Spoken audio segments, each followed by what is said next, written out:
महात्मा बुद्ध एक बार एक तेज वन विहार में रह रहे थे। वहाँ उनसे मिलने उनके शिष्य एक भिक्षु आए। भिक्षु चक्षुपाल आए। भिक्षु चक्षुपाल जंगल में अपनी कुटिया बनाकर रह रहे थे। गुरुजी के दूसरे शिष्यों ने, महात्मा बुद्ध के दूसरे शिष्यों ने एक दिन देखा कि भिक्षु चक्षुपाल की कुटिया के आगे कुछ मरे हुए कीड़े पड़े हुए हैं। दूसरे भिक्षुओं ने जाकर महात्मा बुद्ध से कहा कि देखिए, भिक्षु चक्षुपाल ने कीड़ों को मारकर उनकी हत्या करी है, उन्होंने हिंसा करी है।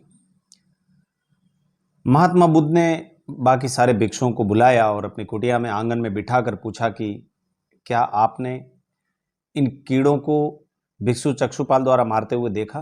बोला, हमने नहीं देखा। तो महात्मा बुद्ध कहते हैं कि भिक्षु चक्षुपाल ने भी इन कीड़ों को मरते हुए नहीं देखा। जब आपने नहीं देखा, उन्होंने नहीं देखा, तो वो स्वतः मर गए होंगे। किसी पे दोष लगाने से क्या फायदा। फिर दूसरे भिक्षुओं की क्यूरियोसिटी बढ़ती है, क्योंकि चक्षुपाल जन्म से अंधे थे। महात्मा बुद्ध से दूसरे भिक्षु पूछते हैं कि चक्षुपाल अंधे क्यों हैं?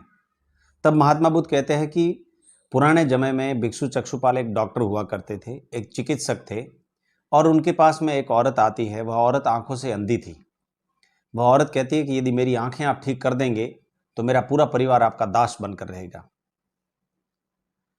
डॉक्टर हैं, उन्होंने उनकी आंखें ठीक कर दी, ऑपरेशन किया, नई आंखें लगा दी, आंखें ठीक हो गई।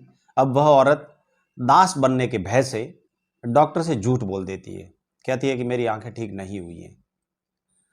अब डॉक्टर को ईगो आ गया, या जो भी भावना दिल में पैदा हो गई। डॉक्टर ने, भिक्षु चक्षुपाल ने उनको फिर से ऐसी कुछ दवा दी और फिर वह अंधी हो गई। महात्मा बुद्ध कहते हैं कि वह औरत रोई, तड़पी, परेशान हुई। उसकी बद्दुआओं के कारण, उसके पाप के कारण भिक्षु चक्षुपाल को यह कर्मों का फल मिला है। यह कहानी हमें यह शिक्षा देती है कि हमें कभी भी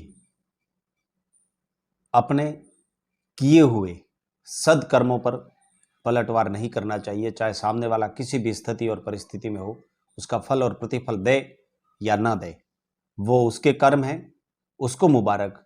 करने वाले के अच्छे कर्म, उसको मुबारक।